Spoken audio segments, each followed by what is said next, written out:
Secrets and Spies presents Espresso Martini with Chris Carr and Matt Fulton.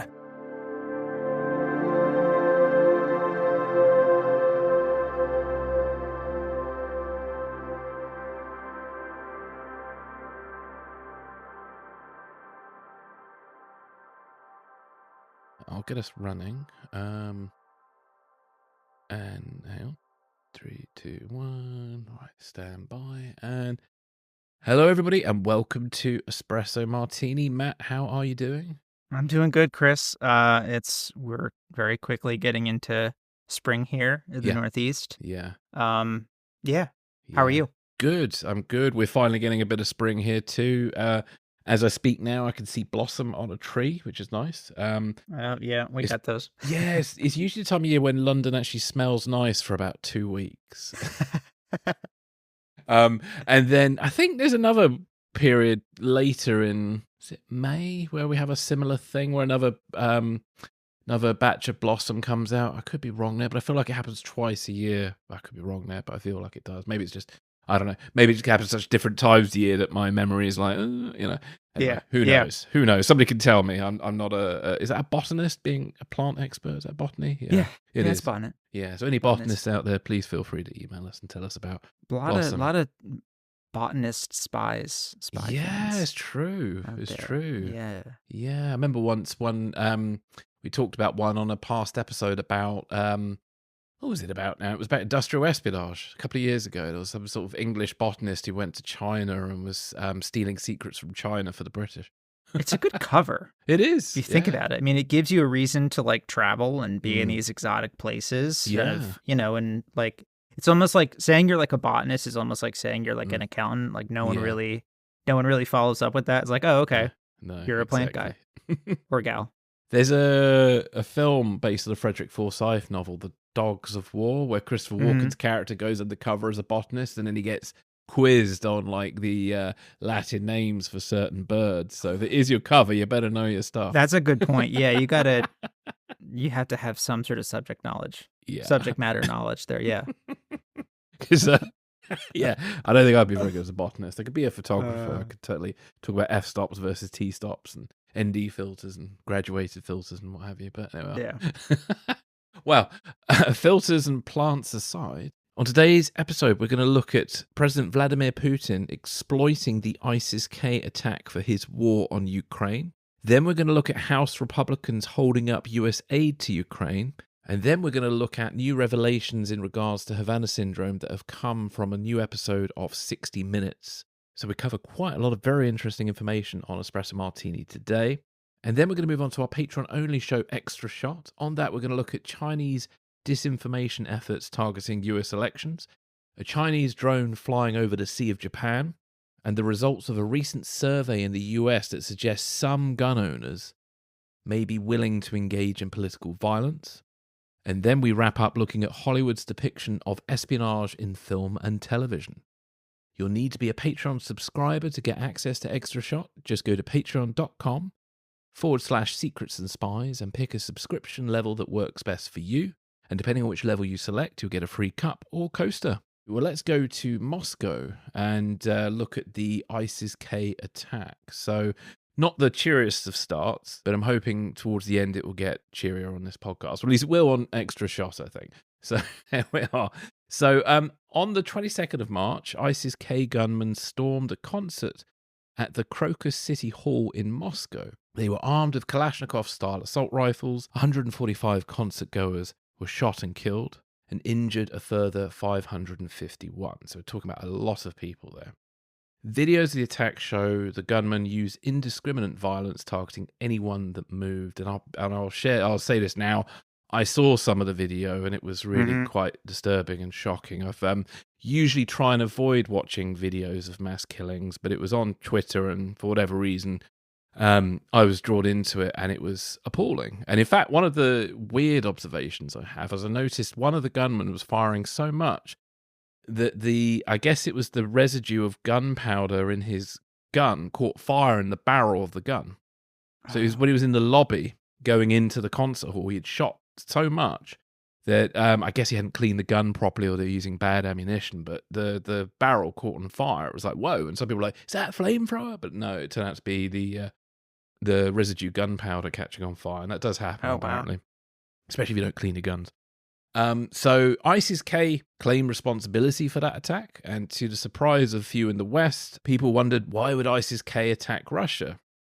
Well, ISIS-K see Russia as being complicit in activities that regularly oppose Muslims in the Middle East. And according to Colin Clark from the Sufon Center, ISIS-K has been fixated on Russia for at least 2 years, frequently criticizing Putin in its propaganda.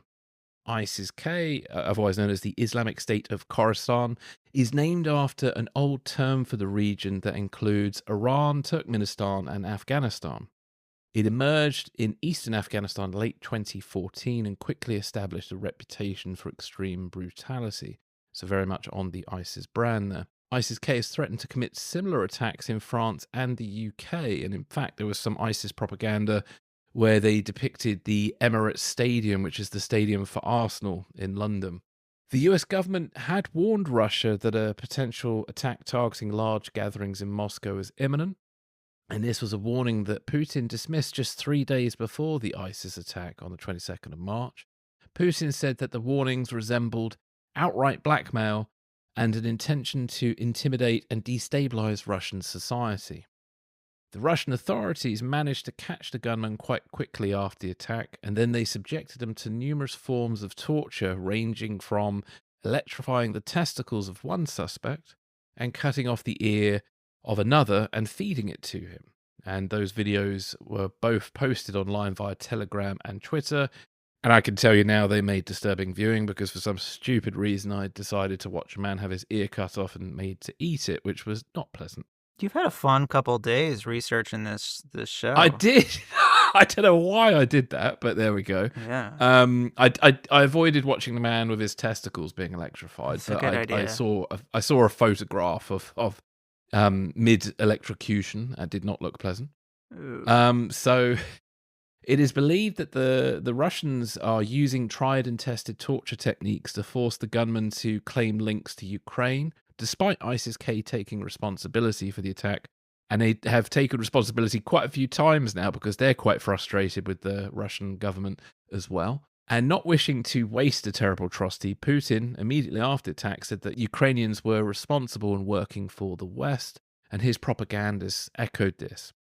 One such propagandist, Sergei Karnikov, who is the host of Solovyov Live, and he said that we know that Ukraine is the link between the British and American intelligence services, that Ukraine is a proxy force of American and British military, and does anyone have any doubt who did this? I'm sure Ukraine did this, he said on television. And apparently the US and British motive was to delegitimize Putin by depicting him as unable to protect his people despite a prior warning. Apparently then on that same show, they showed a deepfake clip of Ukraine's top security official, Alexei Danilov, which was designed to show that Ukraine and not ISIS had actually accepted responsibility for the attack. But obviously it was a deepfake video, and shortly after showing that clip, Karnikov admitted that it might have been an old clip, but insisted it doesn't change anything. The head of the FSB, Alexander Bortnikov, said that investigations believe radical Islamists carried out the attack, but that Western special services assisted and Ukrainian special services played a direct role. Bortnikov cited no evidence to support that assertion. So, as I said, Putin doesn't want to waste an atrocity. He would like to, use it to justify further action in Ukraine. So, Matt, what are your thoughts on this terrible attack, and obviously on the way Putin's sort of positioning it? Yeah, something about how Russian state media appropriated this attack to fit its narrative against Ukraine, like the speed of it, how confident they were about it. It just felt so egregiously dark and nihilistic, I mean, the sort of conspiracy that ISIS is actually like a creation of Western intelligence or Israel or something. I mean, that's old. That's been around for a while. Very popular in certain parts of the Middle East, that theory as Oh well. yeah, Yeah. definitely. So I mean, that groundwork is kind of there, but I mean, yeah, even for the Russians, even for this moment that we've been in, it was just so fast and it was so Yeah. total. Yeah, they didn't really even skip a beat, doing it. Like they've either I can't decide if they've either I don't know if you have feelings here. I can't decide if they've either like fully bought their own propaganda or if they're just completely soulless and, Yeah. here's something that we can use to our benefit and let's just run with it. Mm. Like before the attack's even over. Yeah, I think the professionals have just sold their soul. They don't care. I think it's more. I think it's more people watching it are probably the ones who are in that situation where they're trying to work out whether it's true or not. But I suspect quite a few people deep down know it isn't true. But then saying that, there was a survey just recently where I think a lot of Russians believe Ukraine was responsible. So it's Yeah. very difficult to really say what people in Russia actually think, isn't it? Well, if you have like such okay, let's let's compare this to like the US or the UK in this situation, right? Where if you had the reality where the entire news media industry was like Fox or Newsmax or like GB News Oh, yeah, in it's the our UK favorite. or something, and it was like literally illegal to say anything other than what was being said on those networks, right? And Yeah. that's the only information source that we had in the US or in the UK. Oh God. I think people would very easily be in the same position, I mean, I think honestly what ordinary Russians profess to believe about any kind of particular issue. One, I mean, public polling there is so hard. But it's also it's illegal for them to say anything else, like the responses that they're given under duress to an extent, but also, I mean, does it really matter what they believe? I mean, it's not like they don't have they've lost the ability to receive any other information to the contrary, Yeah, So like very of course true. they do. It's like it's almost like doing public polling of like North Koreans. Yeah. Like what do you expect to hear? Yeah, it's a funny one. I think. Well, I think there's some cynicism in that polling sometimes, isn't there? And then I think also there's this sort of false sense of hope because I know, like with particular Russia, I think there's a lot of people in the West who want to believe that Russia don't really back what Putin's doing, and I can't answer either way if they do or they don't, and that's the real issue, isn't it? But I think a lot of people just hold out this hope that, oh yeah, of course the Russians don't believe in Putin's war, but it's difficult to say, really. I think they've had, Putin's been working on his population for 20 years now with all his propaganda. It's going to stick after that period of time. I mean, I think in, sort of communist thinking, I think they reckon it takes 100 years to change the opinions of a population of a country. Yeah. So, Absolutely. Yeah. So there's definitely some sort of logic behind what they're doing. Yeah. I mean, I think so one example that I've referenced a couple times. This was a couple months after the invasion started. It wasn't too long into it at all. I want to say it was that following spring or early summer. There was a video that emerged of a Russian woman in London, like on the street, totally harassing a Ukrainian woman, like parroting all the conspiracy theories about Ukrainians, like that whole kind of agitprop, right? And I think that Russian woman in London exists in the same information environment as you or I. Like she's not a slave to Russian state TV. I mean, she can be, but she has a choice not to be. She could watch RT and then in the next second switch over to the BBC.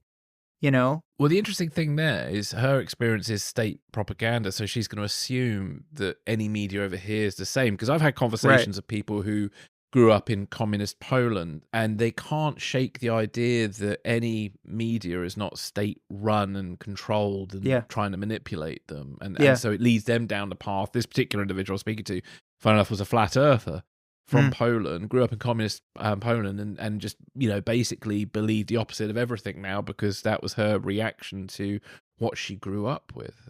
Yeah.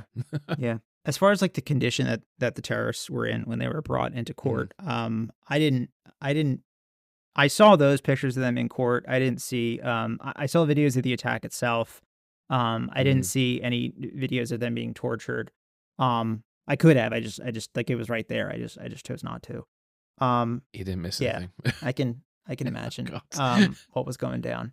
Yeah, and blatantly, yeah. Yeah, it's shocking to see, but it was shocking just from like a sheer like brutality standpoint, but as like a tactic, it was honestly less shocking to me. It still gave me pause though. Very heavy-handed, yeah. Yeah, I mean, the brutality one satiates Russians' need to see these people suffer, which I'd hope we'd be better than that, but okay. I mean, if you got your hands on like the 9/11 hijackers on September 12th and did that to them and put it on TV,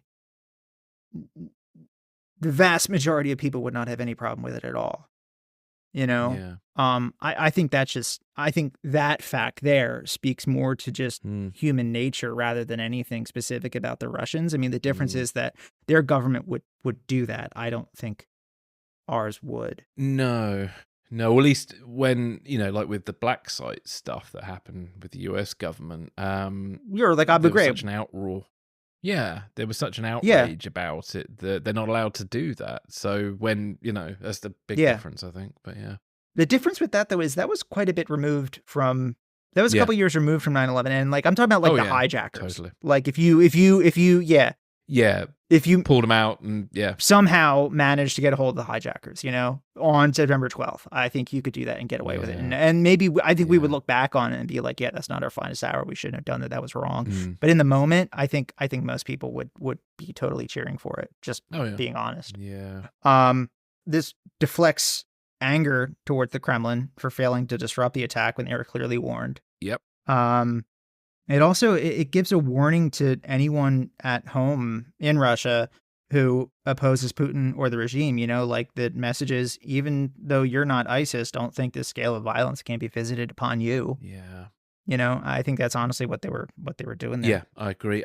One unfortunate observation I make, and I always feel like I'm a bit of a racist saying this, but I just feel like Russia historically do seem to rely on brute force over tactics. They do. And so when what happened, it didn't surprise me.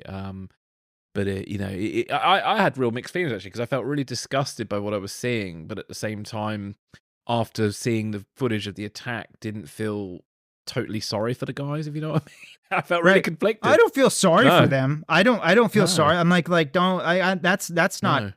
Yeah, that's not where I'm coming at it at all. I just think it's... No, exactly. But we should not be torturing people and doing that to people, because we've got to be better than that. Otherwise, we're as bad as the terrorists, so to speak. So, yeah. Right. Yeah. No, it very, very brutal stuff that happened. And it was just so obvious. I mean, they were led in... One of them was led into court in a wheelchair, I think. And they were just so obviously roughed up. Not even, like, slightly roughed up with a black eye. They looked like they were about to collapse and die. It was the guy in the wheelchair. Is that the one who was electrocuted? I believe so. I think I'd be in a wheelchair too. Yeah, there was one guy who had a massive bandage around the head, and he was the one who had his ear force fed to him. The one in the wheelchair, I'm not 100% sure, because I didn't kind of keep track of who was who with what was going on. It was just so disgusting and horrible. It was like I watched probably like 5 seconds, I think, of each clip, and that was enough. But it was just like, fucking hell. I mean, it reminded me actually of that, was it last year or the year before, when Wagner mercenaries castrated a man in Ukraine? It was on that level. Oh, right. That's apparently a fairly common thing that they do over there. Yeah. To emasculate people, I guess. I think it's, Well, it's also, it's sort of, that G word hasn't been thrown around in the conflict nearly as much as it has in another contemporary conflict. But I mean, what the Russians are effecting in Ukraine is absolutely genocide. Yeah. And frankly, castrating captured male soldiers is part of that. Yeah, indeed. And the G word doesn't get used much in Ukraine. It's horrible. And like kidnapping children and all that sort of stuff, that what they've been doing, it's been appalling. Yeah. I've said that on here before. I have a very bad feeling that something with those kids and families that they're shipping out east. I think there's something incredibly dark going on there that we don't know the extent of it still. Yeah, they're doing something, and I have Yeah. suspicions of what it might be, but I'm trying to Yeah. think of the word for it that will totally sum it up in a single word, and I can't think of it right now. But Well, just look to history. Indeed. You know, Yeah, I think it's something along those lines. yeah. You know. I was reflecting on our chat on the previous episode, because we recorded that just the day before the attack, didn't we? And Yeah. we were talking about Putin and that infamous 1999 apartment bombing in Russia Mm-hmm. that was blamed on the Chechens and used to justify a second surge in the Chechen war. I mean, I don't believe. I'll say this now. I don't believe Russia made this attack happen. I don't believe they staged this attack, and far from it. I think whether they let it happen on purpose, I don't know. I still don't think Russians would be that awful. There may be people out there who believe there are, but I think that gets into kind of like 9/11 truther territory, which is not my cup of tea. And I mean, I drank that tea once, and I will not drink it again. But I do wonder, through the way Putin's positioning it, whether he's just trying to use this opportunity to justify some sort of surge that might happen soon in Ukraine, because Ukraine's at this really interesting and delicate point right now, because they're running very low on ammunition, and Russia they're now making some progress on to retake territory they took and lost before. And I think Putin's now re-galvanized after his fake election. And so maybe I think Putin's not stupid. I think he knows he needs some sort of public support to back him of what he might do next. But I would not be surprised, and I really hope I'm wrong, but I would not be surprised if we're about to see Russia unleash more hell on Ukraine. I mean, to be fair, they already are. They've been bombing the heck out of Ukraine recently. And I just think it's just going to get worse and worse. And as long as US aid's held up, it's not, it's going to go on longer than it really should. Yeah. So, not good. On the ISIS-K thing, I had a few conversations. People were like, why are ISIS attacking Russia? And so many people don't realize how Russia is so integrated in Afghanistan, Syria, and Iran. I would label Iran as a client state of Russia and Syria. And Afghanistan, I think maybe they've certainly got economic ties with the Taliban now. Whether you could say the Taliban or Afghanistan's a client state of Russia might be a bit big there. I don't think they are at the moment, but maybe in time that's the extent of it. Yeah. No, maybe in time they will be, because as we've talked about with Afghanistan, it is full of precious metals and minerals that would be useful. And certainly China and Russia are all over Afghanistan post the American exit.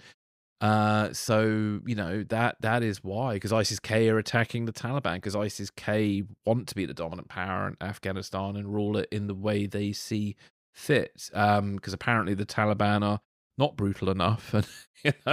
And, so ISIS-K want to take it one step further. So that's why, ISIS-K were targeting Russia. So we may see more attacks by Islamist groups against Russia now. I don't know, or maybe Russia torturing the suspects in the way they did was also to send out a message to would-be terrorists of this is the fate that awaits you. I heard stories about when Russia was in Afghanistan in the the late 70s, early 80s, so 79 to 89, that apparently they would castrate terror suspects and feed them their testicles and all sorts of terrible things and send body parts back to relatives in the post. These are stories I've heard. I can't verify them, but they're sort of quite commonly perceived stories of sort of the brutality of Russian forces when they were the occupying power in Afghanistan. And certainly, all the terrible things America did do in Iraq and Afghanistan, I don't think anybody did anything quite like that. Castrating people and stuff. So, I don't know. It's the Russians just don't mess around. So so I think there was maybe some strongman messaging, if you want to put it that way, with their things. I want to touch on the conspiratorial notion around the attack. That like Ukraine was behind it, or it was a Russian false flag. Really made no sense to me at all. Like either option. I mean, like Ukraine wants to destroy Russia's capacity to wage war, right? So they're targeting factories, refineries, Yeah. rail yards, etc. I just like machine gunning random civilians at a concert achieves nothing for them. No. Never mind the West's reaction if they did, Yeah, they would lose Western support tomorrow, Yeah, it would be over. Yeah, if I felt if Ukraine did start doing things like that, I would get off the Ukraine bus, so to speak. Yeah. It's just Ukraine are not stupid; they know that, and they would never do. I just don't think, at least under Zelensky's leadership, they wouldn't do anything stupid like that. As for the false flag idea, the precedent's there for sure. Like you mentioned, the 1999 apartment building bombings that were sort of given a pretext for the Second Chechen War. Mm, Um, I don't know what action Putin would need, and we're several weeks now removed from this attack. Yeah. I don't know what action Putin would need to justify as retaliation by framing Ukraine for this. Like, are they going to invade now? Already done that. Like, will they lob yeah. cruise missiles at apartment buildings in Kyiv? They do that all the time. Yeah, to do something like this on that scale, Yeah. I mean, would Putin murder like 150 of his own people if he felt it got him something? Yes, I think he would. I just don't know what doing so in this instance would get him, I mean, don't look to like malevolence to explain an intelligence failure when incompetence works just fine. Well, this is it. Ultimately, 9 times out of 10, people like Putin are just deeply incompetent. I mean, that's ultimately what he's covering up, is his own incompetence. He got he got a clear warning from the US intelligence services, and he framed it in a way that made it look like there were, that the US were trying to destabilize things. A bit like when the Kursk happened, the Americans and the British and NATO said to Putin when the Kursk sank, went missing, we've got equipment to get people out of submarines. We can help you find this submarine. Do you want our help? And he said, no. Yeah. And he stayed that way for a very long time. And then eventually when it was clear they were all dead, eventually they got Western support on the QT to help recover the ship and the bodies. So, yeah. And a lot of deep sea diving training. But anyway. Yeah. Yeah, so it's, but yeah. I know. I think the problem is the lifeblood of the internet is sensationalism. And it tends to be sensationalism from an alt-right stroke conspiratorial viewpoint. So every time something terrible happens, there's always a whole load of people make their entire living out of just framing it as a conspiracy of some sort. And so it does not surprise me that there are, well, it's interesting actually, the conspiracy movement for the ISIS-K attack is sort of, well, the truthorism of it has sort of died down a bit, I've noticed. The Ukraine bit stays, but the truthorism behind it, where saying Putin did it, seems to have died down a bit. And it's probably because it doesn't serve Russia's interests. And usually they're the ones that's also not a right-wing narrative to push it. No. Like the people who usually push those conspiracy theories have no interest in pushing that conspiracy, so you don't hear about it. No, if there was something happened in Ukraine and they could blame it on Zelensky, that narrative would carry on constantly. Right. So it's No, there we go. Well, anything else to add to that, or should we move on? Okay, well, the next one is on point. Really, is about the USA to Ukraine debacle, which is still going on in real time, pretty much, isn't it? So I'll hand this over to you, Matt. Yes, this is one I wanted to touch on here for a little bit, and I'll sort of go into why and stuff in a second. But I'm drawing from two articles here on this. One is from the New York Times, the other's from the Guardian. Links for all this stuff will be in the show notes, of course. So, House Speaker Mike Johnson continues to face pressure to advance a Ukrainian aid package amidst the threat of a revolt from the hard right wing of his party that could cost him his job. Johnson plans to address Ukraine funding after the House reconvenes after a recess this week. Hard right Republicans, led by figures like Marjorie Taylor Greene, vehemently oppose additional aid to Ukraine, with Greene threatening to oust Johnson. In an interview, Johnson hinted at potential amendments to the aid package, including loans to Ukraine or redirecting seized assets from Russian oligarchs. Other Republicans, like House Intelligence Committee Chair Mike Turner, are arguing for urgent action, warning of the consequences to Ukrainian morale the longer aid is delayed. Legislative options include a Senate-approved $95 billion package and a smaller $66 billion bill posed in the House, the latter carving out humanitarian aid in favor of military aid only. Democrats prefer the Senate package, but currently lack the 218 signatures needed for a discharge petition to bypass Johnson's authority and force the bill to a vote. Johnson needs bipartisan support for any aid package, facing challenges due to hard-right opposition and a narrow Republican majority, which I think now is down to like 2 or 3 or something like that. It's very close, which has been whittled down to a few after several midterm resignations.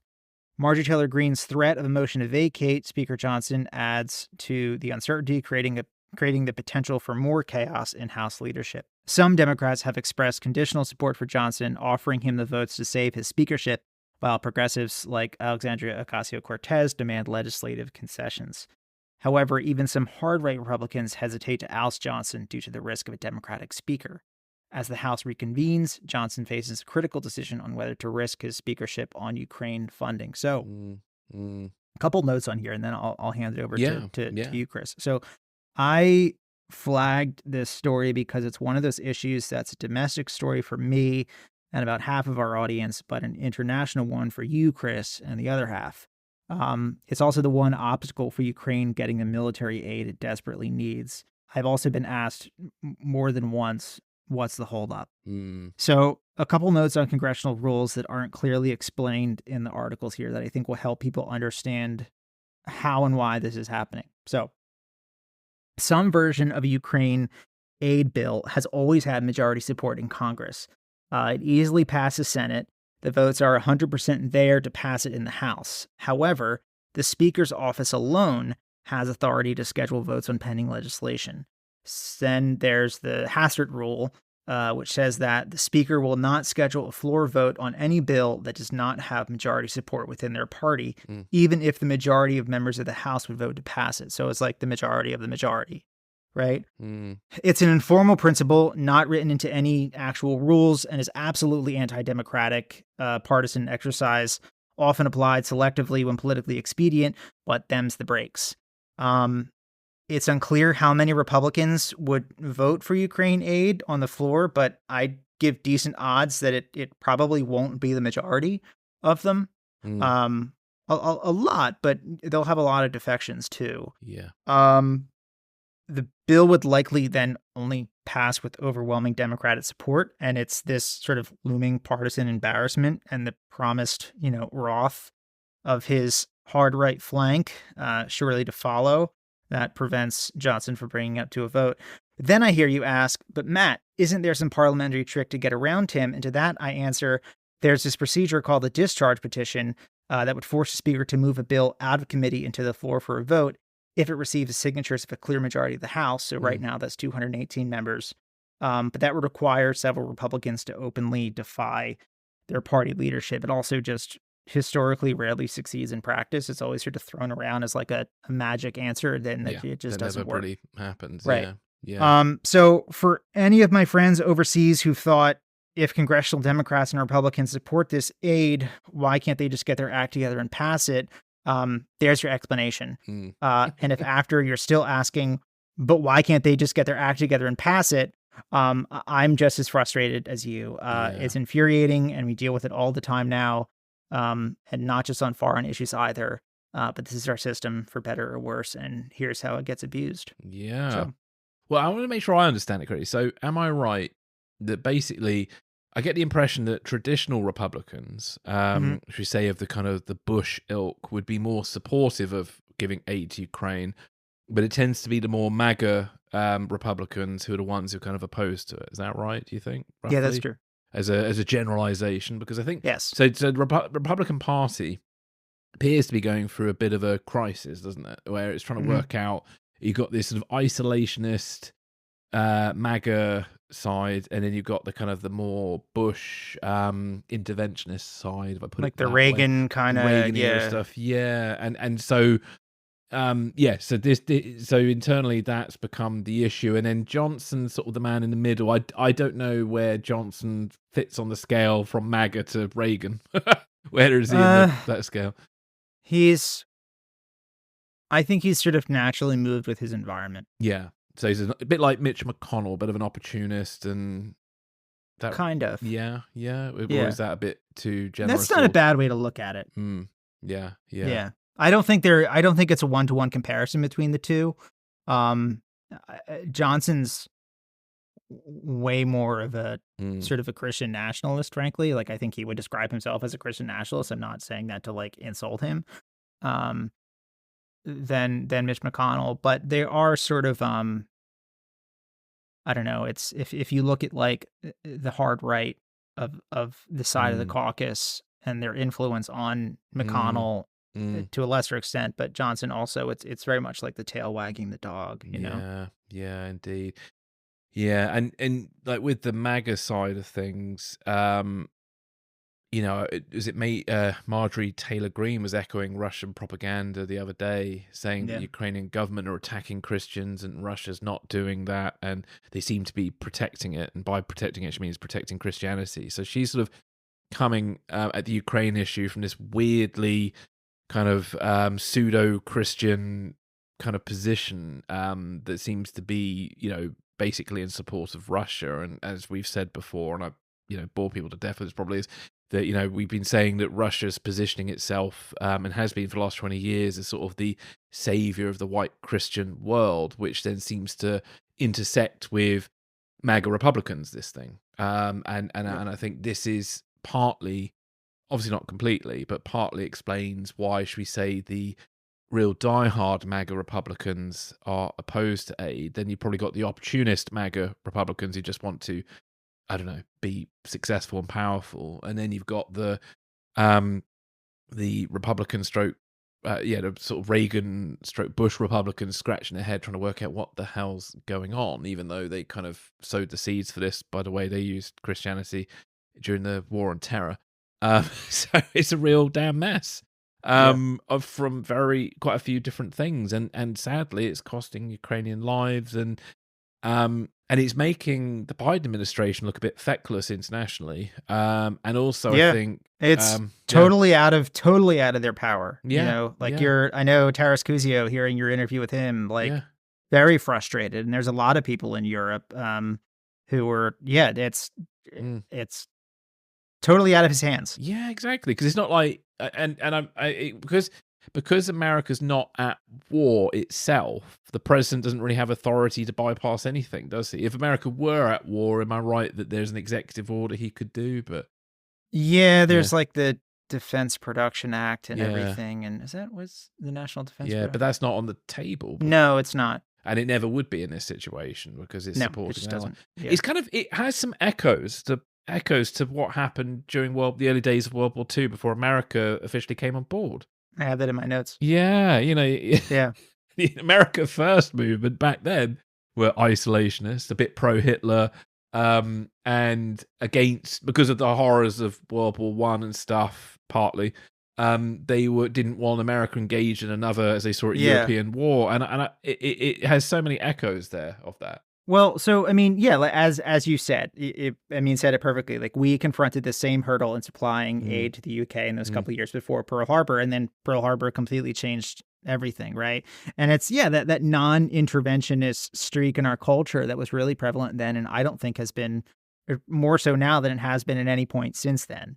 And the problem is it doesn't sit neatly on either side of the political spectrum. You know, I mean, as you said, like after World War I, there's a genuine weariness of getting dragged into another major foreign war that seemingly had nothing to do with us. You know, like you had like people said, you know, oh, like Herr Hitler is a strong leader pulling his people out of depression, and we could use that here. Yeah, he makes good roads, apparently. Right. Britain can't possibly win on her own, you know, so why bother supporting her? And, you know, we should sue for peace instead. Joseph Kennedy was saying stuff like that, wasn't he? Right. The Germans are the only bulwark left against the godless communist horde from Asia dominating all of Europe. And, you know, a lot of people, like, earnestly, I would say naively, but earnestly believe this, while you had some, like, you know, Charles Lindbergh argued for non-intervention because they were sympathetic to Nazi ideology and a racially segregated America. Like, people forget Jim Crow laws were actually a model for the Nazis. Yeah. And they preferred the fascist system to our own. Today, Marjorie Taylor Greene opposes U.S. support for Ukraine because Putin's Russia styles itself as a white conservative Christian fundamentalist state, and she wants the U.S. to be one too. The other similarity to that time, back then as well, some prominent American industrialists believed that Jeffersonian democracy might be nearing its end as a political experiment, but capitalism didn't necessarily need to die with it. So like they saw no reason why their businesses couldn't thrive under a far-right autocracy, provided, they remained on the right side of the autocrat. And so they hedged their bets. And, the same thing is happening now with Elon Musk and a host of other tech billionaires feigning concern over nuclear war and calling on Ukraine to negotiate, which we know is code for letting Russia take whatever it wants. Now consider that moment in history and how things might be today if the Germans had deepfake AI and social media algorithms to push it all at scale. Yeah. I still wonder how we won World War II sometimes. It's kind of amazing. When I look into the history of it, because as a kid, it seemed like, quite obvious to everybody that Nazis were bad. But then as you look into it more and more, you realize there was actually a debate. I think once we started fighting, like after Dunkirk and I'm going to say the Battle of Midway, right? I think it was assured that we were going to eventually win. But for a while there, before the fighting started in earnest there, like in the 30s and even up into the very early 40s, it was not assured at all, the outcome that we got. And actually, it's kind of incredible that we did. And in the early days of the war, a bit like Ukraine, I think Britain wasn't doing great. Obviously, Dunkirk, major defeat. And it makes it, and I think, and I don't mean this as a criticism. I think America and American politicians like winners, and Britain wasn't a winner. And on top of that, the American ambassador at the time, which was Joseph Kennedy, was sending constant cables back to HQ saying, "Oh, the British are hopeless. Their people are desperate and they're not winners." Basically saying they're not winners. And I could be wrong, but I think it was when we bombed the French fleet in Mers El Kabir that things changed. I think that's when Britain was suddenly seen as being really serious about winning this war, where we bombed the French fleet that nearly fell into Nazi hands. I could be wrong, but I think that was a big turning point in the background. And obviously Roosevelt was always very pro trying to help Britain, but his hands were politically tied, and I think he did a lot to help Britain in many ways that he risked his entire political career on. And I think most of the support didn't really come out publicly until after the war, I think. I could be wrong, but well, there is that I think it's in oh God, what's the Gary Oldman Churchill Darkest Hour? Oh yeah, I still yet to see that one. There's a scene in there where he's on the phone with Roosevelt, right? And there's a bunch of like war equipment. I think it's tanks or something. I don't know, some kind of war equipment that they'd bought from the Americans, right? That Churchill was trying to get delivered into Canada, right? And laws that were passed by non-interventionists in Congress at the time, they could only, like, the Americans, the U.S. couldn't drive it over the border. And like Roosevelt says to Churchill, like, well, why, you can bring horses and carriages and put it on there and then bring it back across the border. And it's very clear Roosevelt wanted to help. Roosevelt was Roosevelt saw what was going on. It was entirely on the right side of this, but the laws and the people in Congress then, as of now, tie his hands.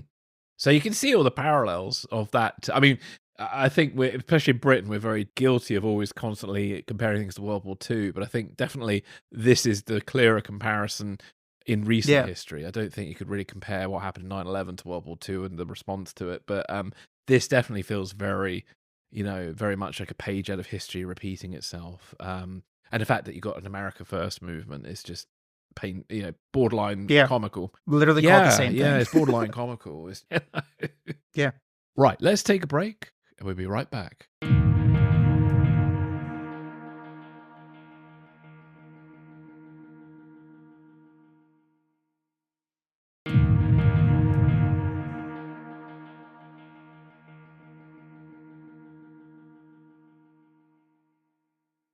Welcome back, everybody. So, moving on to, I think, one of the more interesting stories in the last couple of weeks, at least for me, has been some new revelations about Havana Syndrome that have come about due to an investigation by Bellingcat, The Insider, and 60 Minutes. And a documentary came out about their sort of findings. And I'll just do my best to very briefly go through, I say briefly, but I'll do my best to kind of quickly cover as much as I can. But I do recommend that you read the article by The Insider that will be in our show notes, because it goes into an awful lot of detail about Havana Syndrome. And in fact, I've got some interviews coming up, which will be airing in the latter part of next week if all goes to plan, that might provide some more context to maybe some of the technology and some of the legal side of things. So I'll do my best to cover all this. So the anomalous health instance, also known as Havana Syndrome, may have had their origin in the use of directed energy weapons wielded by members of the Russian GRU Unit 29155. Members of the Kremlin's infamous military sabotage squad have been placed at the scene of suspected attacks on overseas US government personnel and their family members, leading victims to question what Washington knows about the origins of Havana Syndrome and what an appropriate Western response might entail. New evidence suggests that the Russian intelligence services targeted US personnel abroad, and some of those victims have been linked to the building of the US government's covert relationship with the Ukrainian intelligence services in 2014, which we talked about, was it the last episode or the episode before? And I also talked about it a little bit with Dr. Taras Kuzio just last week. And those US personnel and members of their families have fallen victim to the symptoms known as Havana Syndrome. And its symptoms include an acute ringing sound, a feeling of fullness in the head, so kind of increased pressure, piercing headaches and vomiting. And in long-term symptoms include memory loss, balance issues, and impaired vision. So one victim in particular who was interviewed on 60 Minutes has lost almost all vision in one of his eyes, which is pretty horrific. And also, apparently, in some instances, the screens of electronic devices, such as smartphones and computer screens, have been damaged when an alleged attack has happened. So that was very interesting, because I'd not heard of that before. And there was a medical study of Havana Syndrome by Dr. David A. Relman, and he found evidence of an injury to the auditory and vestibular system of the brain, starting with the inner ear, where humans perceive sound and sense balance and translate those perceptions into electric signals. I hope that makes sense to people. It just about makes sense to me. But and the study found that directed pulse radio frequency energy appears to be the most plausible mechanism, such as a focused microwave beam or acoustic ultrasound. And apparently more than 100 personnel and their family members have these unexplained and persistent symptoms. Lieutenant Colonel Greg Edgreen of the US Army spearheaded an investigation commissioned by the Pentagon, and he believes that Russia is responsible for the attacks. And he noted that the personnel who had been targeted were all considered top caliber officers, kind of the top 5 to 10% performing officers within the intelligence services and their respective agencies. And all of those officers had links to operations involving Russia. And as I said earlier, some of those officers in particular were connected to the early days of Ukraine's covert relationship with the US government. So that was quite an interesting revelation, I felt. And Lieutenant Colonel Edgreen continued that he felt if the US government doesn't deal this head on, things will get worse.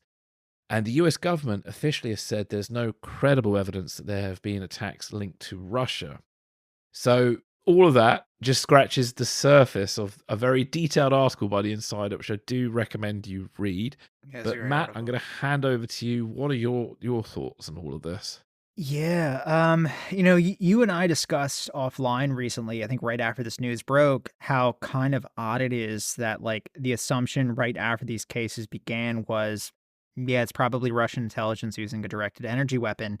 And then we went through years of this like tortured back and forth, like, we don't know what it is, or it's probably psychosomatic. And there were even some pretty, when you have your interview later this week, I would like you to sort of bring this up a bit. There were even some pretty unkind, dismissive portrayals of the victims as basically like hypochondriacs.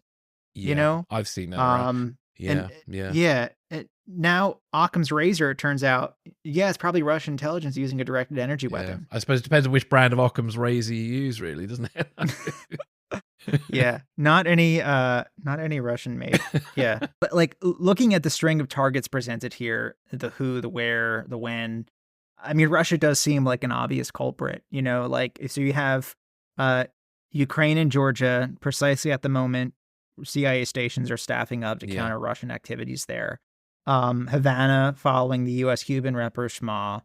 The objectives and the motives are pretty clear, like harass American personnel, high performing American personnel and their dependents, to disrupt operations and make it more difficult for the US to strengthen ties in countries where Russia is fighting to maintain influence, and to take revenge against certain officers they hold responsible for the influence they've already lost. Like they say, I know in the 60 minute, I don't forget if this came up directly in the article, but it does in the 60 minutes article. In the 60 minutes piece that's connected to it.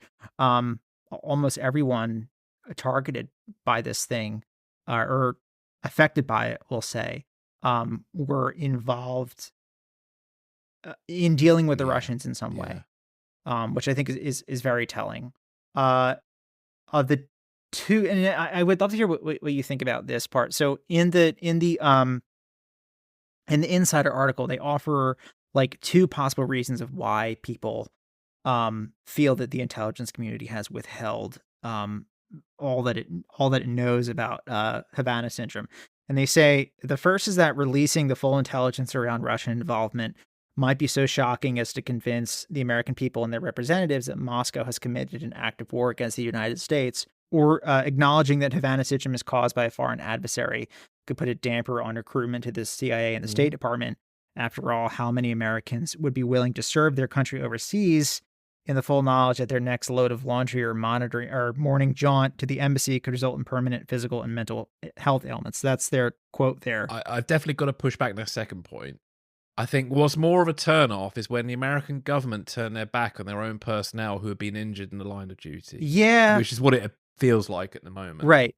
Neither reason felt quite complete to me. I can understand reason one. I think the American government are concerned that, because again, we've had some suspicious murders of Russians in Britain. I think it's about 11 of them that were ruled unexplained deaths or suicides, that are now being re-looked at, because at that time, both the Blair government and then the the Brown government and the Cameron government were concerned, and this is after 2006 when Litvinenko had been poisoned by polonium, and British relations were at an all-time low with Russia, that they were concerned that the British public might be so outraged by all this that it would force their hand to do something they don't necessarily want to do. And I have a feeling that there is an element of truth to that, because both the Trump administration and the Biden administration kind of played this down.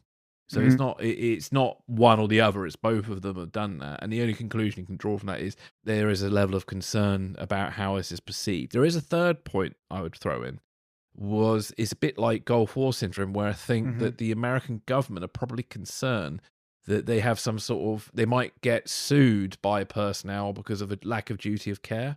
Right. And so there might be some sort of legal / financial repercussion. Now, again, I could be wrong, but I suspect that could be a factor, but we'll see. But anyway, back to you, Matt. Sorry.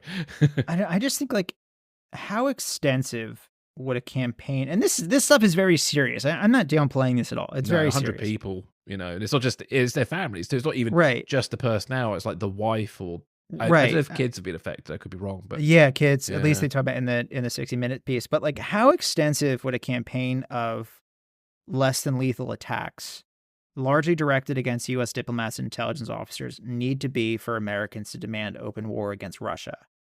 I mean, if anything, I think Americans could use a reason to be angry with Russia right now.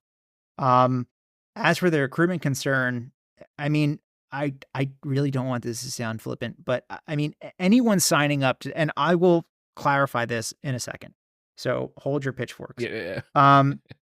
If, as for the recruitment concern, right, I think anyone signing up to serve overseas must know that they could be like shot, blown up, kidnapped and tortured, beheaded, to say nothing of this stuff, right? If they're not aware of that danger, they should be. And if that risk is a deal breaker, and for many it will be, this isn't the job for them. It's the deliberate targeting of families and the domestic incidents that worry me. I mean, I think like people will accept the great risk of physical harm for themselves. They won't accept it for their kids. Listen, and it's happened on US soil, hasn't it? Outside the White House. Yeah. And I think there was even an attack in Britain. So usually these sort of things would happen to personnel abroad, like when they're based in Moscow, Vienna, wherever. As Vienna's the more glamorous location out of those two. So you kind of like professionally accept there's going to be risk abroad, but there should never be risk in your home soil. And that is a bit of a game changer. And I guess then another thought is, are the government downplaying it just because that they've just not really dealt with it in a particularly great way and they can't guarantee the safety of their own personnel? I don't know. It's a weird one. I think also, I mean, like the IC shouldn't hide behind classification markings and a need to protect sources and methods as an excuse to deny these people the treatment that they need for these injuries. Yeah. It's like you mentioned the Gulf War syndrome. It also reminds me of like the lawsuits that were brought against the Air Force in the 90s by two, I think it was security guards at Area 51. And they claim to have worked at the base in the 70s and 80s and alleged that their sort of like terminal respiratory liver like medical issues were a result of the chemicals that were discarded and burned in these open trenches upwind of the dormitories. And you had that at the Presidio as well in San Francisco when they closed it down. I mean, so like these chemicals being burned were likely components of the RAM, so the radar absorbent material that at that time would have been used to coat early operational F-117s and probably B-2 prototypes. Yeah. And like the exact chemicals in this coating are some of like the most closely guarded secrets that we have. And the Air Force wouldn't help them at all. Like just refused to verify their employment or even acknowledge that Area 51 even existed, right? Like this is the first time that Area 51 even got like serious news coverage was because of these lawsuits. And that to me, like that gaslighting, that like denial of information that could aid their medical care is just so wrong. It is. These people have served you. It's like, yeah. Right. Yeah. These guys, I mean, just like these victims, those guys, just like these victims now, like there are people, they were injured serving their country. Like we have a duty to take care of them. And like, you can't tell me there isn't some carve out inside the VA or within the DoD's own health system that can give these people the medical attention they need while protecting state secrets. Yeah, they could set something up. I have a strong suspicion that we have a very good idea of specifically how this thing works and like literally what physically is happening to people, when they get hit by it. And we don't really want to reveal that, But like, don't tell me that it can't be done, that you can't find some way to give these people the medical care they need while protecting that stuff that you don't want to get out. You set up an ultra secret hospital, somewhere ultra secret, where you get unlimited healthcare to deal with said secret illness. Yeah. And that's it. That's all it takes, isn't it? I mean, the DoD has its own system of hospitals and clinics and all kinds of medical research. Facilities like spanning the globe. Don't tell me you can't find a way to handle this within that. Yeah, it's ridiculous. Now, so that's what puts people off. That's why people get disenchanted with the government, get cynical about government care. And unfortunately, Britain and America do have a bad history. Certainly the British military has a history sometimes of failing people. And the one thing I have noticed, I could be wrong and things may have improved, but officers tend to get looked after better than the ordinary soldier.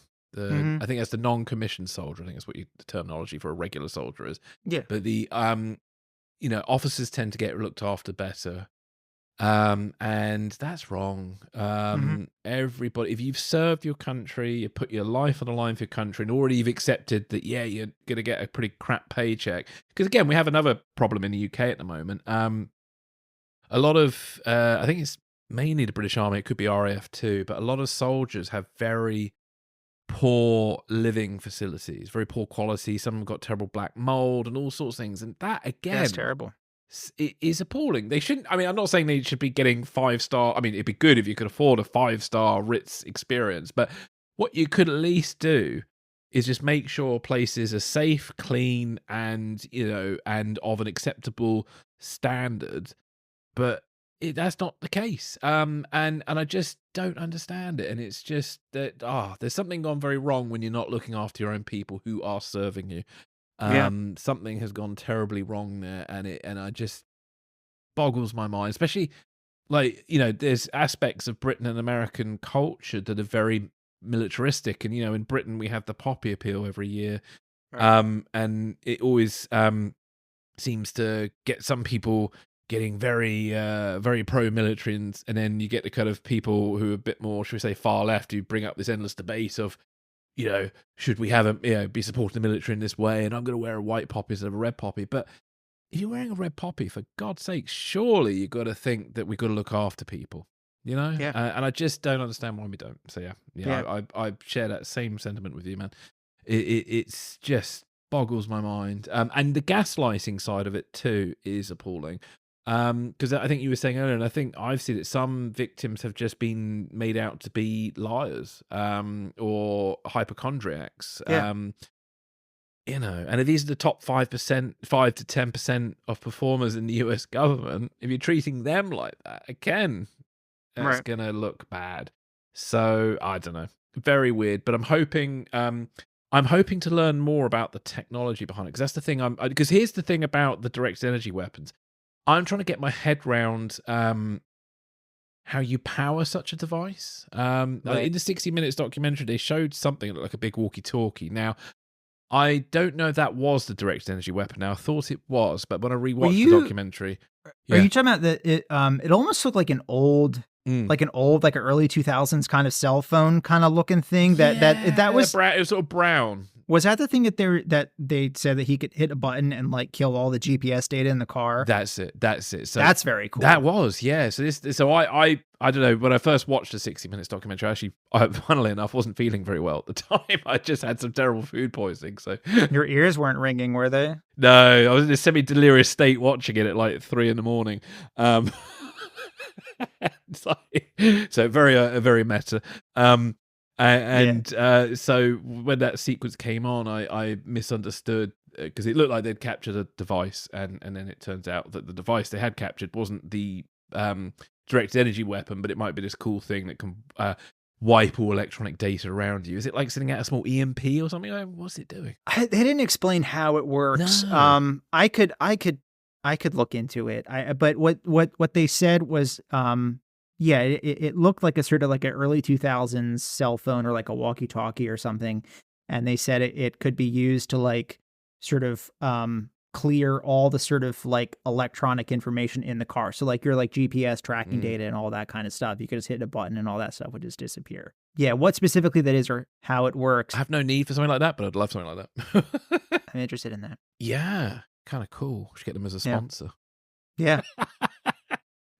Hide your affair with this simple trick. Yeah. You might need a new car every time, but hey. Yeah.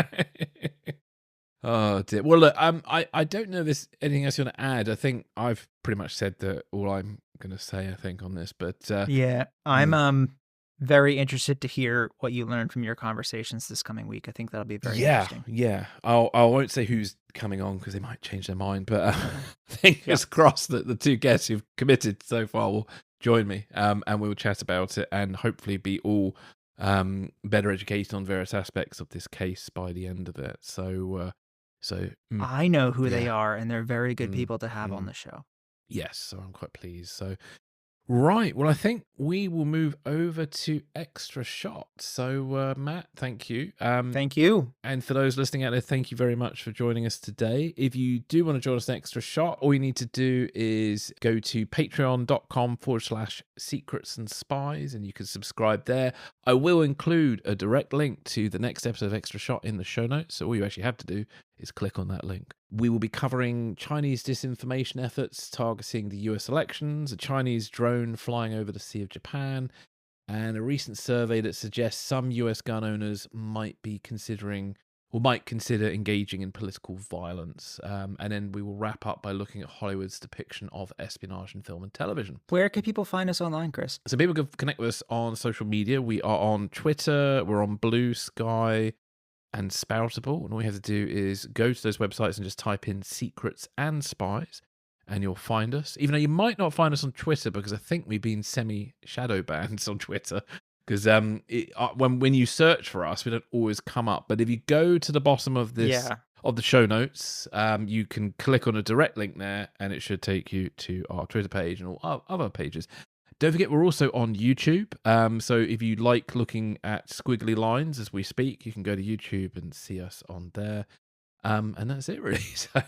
And if you don't like looking at squiggly lines, we're gonna work on that in the near future. Yeah, we're in discussions at the moment about how to sort of adjust things for maybe the next season of the podcast. We might do a few more video interviews and so on. I think why I've been hesitant with video interviews in the past is just the varying quality of people. Because with guests, we have zero control over the setup of a guest. Some guests have really great setups and some don't. And so at least with audio, you can kind of get away with that to some extent. But with video, I'd rather not interview people who look like they're in a prison cell somewhere. Black site, yeah. So we'll probably only air the video of interviews if it looks good. But certainly between us, I think between our setup on Extra Shot, we'll finesse it to a point where we're both happy, and then future Extra Shots, you'll be able to see us. I might have to start wearing a disguise. I don't know. But anyway, maybe just be backlit and change my voice. I don't know. There we go. Well, we're going to go to Extra Shots. So thank you very much, everybody, and take care.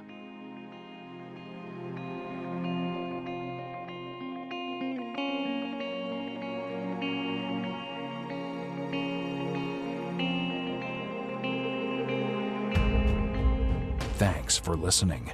This is Secrets and Spies.